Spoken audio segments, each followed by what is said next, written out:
'The bluff' Priyanka Chopra, Karl Urban లీడ్స్‌గా Frankie Flowers డైరెక్షన్‌లో వచ్చిన యాక్షన్ థ్రిల్లర్ ఇది.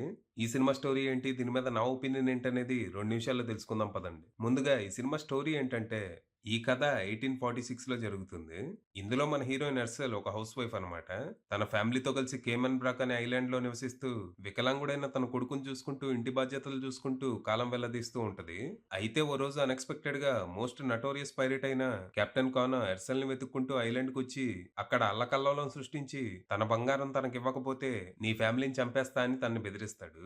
మరి ఈ పరిస్థితుల్లో మన ఎర్సెల్ ఏం చేసింది? అసలు ఈ కెప్టెన్ కానర్ ఎవరు? బంగారం కోసం ఎర్సెల్‌ని వెతుక్కుంటూ ఎందుకొచ్చాడు? అసలింతకీ ఎర్సెల్ ఎవరు? నిజంగా తను హౌస్ వైఫేనా?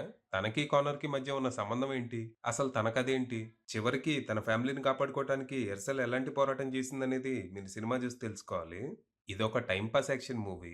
ఇందులో స్టోరీ, స్క్రీన్ ప్లే అనేవి చాలా బేసిక్‌గా, లేజీగా ఉంటాయి. స్క్రీన్ ప్లే పరంగా పెద్దగా సర్ప్రైజ్‌లేమి ఉండవు. యాజ్ ఇట్ ఈజ్ మనం ఊహించినట్టే సాగుతూ కొంచెం సహనానికి పరీక్ష గూడా పెడతది. ఇక క్యారెక్టర్స్ కూడా జనరిక్ గానే ఉంటాయి. భాషా టైప్ ఫ్లాష్ బ్యాక్‌తో అజ్ఞాతంలో ఉంటూ, ఫ్యామిలీని చూసుకుంటూ, వ్యవసాయం చేసుకుంటూ బతుకుతున్న హీరోయిన్.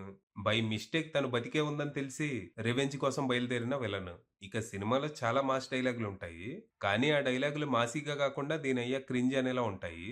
అయితే రైటింగ్ ఎంత అట్రాషియస్‌గా ఉన్నా, పెర్ఫార్మన్స్‌ల పరంగా టెక్నికల్‌గా పర్లేదనిపించటం, యాక్షన్ ఎపిసోడ్స్ చాలా వరకు థ్రిల్లింగ్‌గానే అనిపించడంతో సినిమా అలా సాగిపోయింది. ముఖ్యంగా స్టార్టింగ్‌లో వచ్చే హోమ్ ఇన్వేజన్ ఫైట్ అయితే అదిరిపోయింది. ప్రియాంక చోప్రా కూడా అద్దరగొట్టేసింది. ఇక ఆ తర్వాత వచ్చే యాక్షన్ ఎపిసోడ్స్ ఏవి ఆ రేంజ్‌లో లేకపోయినా ఓకే అనిపిస్తాయి. ఇక క్లైమాక్స్ తేలిపోయింది. ముఖ్యంగా వీఎఫ్ఎక్స్ వల్ల. ఫస్ట్ హాఫ్‌లో కొంచెం నేచురల్‌గా, రియలిస్టిక్‌గా అనిపించే లొకేషన్‌లు సెకండ్ హాఫ్‌లో మాత్రం కంప్లీట్‌గా ఆర్టిఫిషియల్‌గా అనిపిస్తాయి. డైరెక్ట్ స్ట్రీమింగ్‌కేగా మరీ అంత కష్టపడటం ఎందుకనుకున్నారో ఏమో! ఓవరాల్‌గా పెద్దగా ఎక్స్‌పెక్టేషన్స్ ఏమి పెట్టుకోకుండా చూస్తే సినిమా కాసేపు టైమ్ పాస్ అనిపించే అవకాశం ఉంది. ప్రస్తుతానికి ఇది ప్రైమ్ వీడియోలో స్ట్రీమ్ అవుతోంది. తెలుగు వెర్షన్ కూడా అవైలబుల్ ఉంది. అది విషయం.